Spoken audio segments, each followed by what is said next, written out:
Madam Chairman, The gentlelady from New York is recognized for 5 minutes. Thank you, Madam Chairman, and I erred before. I apologize. The purpose of this amendment is equally increase and decrease funding by $1 is to address an issue for many of our Guardsmen and Reservists and their families. A number of these men and women, these Guardsmen and Reservists who dutifully serve our country for many years, are never called into active duty. Under current law, they are ineligible to receive a government memorial headstone or marker for their gravesite.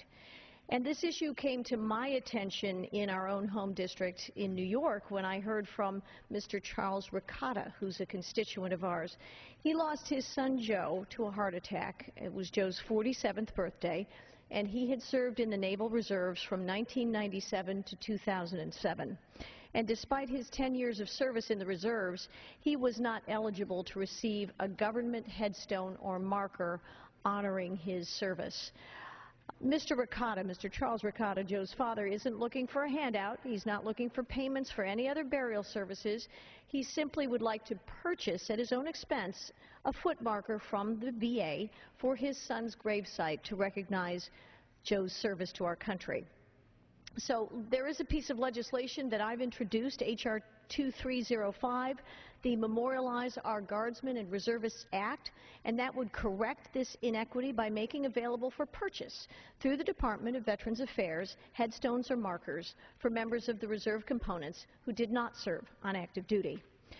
A government memorial may cost less than other headstones, this particular one, and would seem to be a modest monument, but it's more than a simple appearance. It's a symbol of service and sacrifice for our nation.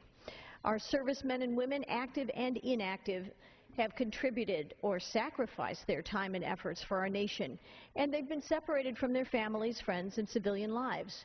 Our reserve components deserve the opportunity to be recognized for the commitment they have made to serve and defend our country. They share the sort of patriotism as the millions of soldiers who came before them and served in hopes that no others would be needed to serve in time of war. Headstones or markers for our Guardsmen and Reservists would be paid for by the individual or family member at no additional cost to taxpayers. This has been endorsed by the National Guard Association of the United States, Reserve Officers Association, and the Association of the United States Navy. This issue deserves our attention as we consider this legislation, and I look forward to working with my colleagues to address it. And with that, Madam Chairman, I yield back. Gentlelady yields back her time.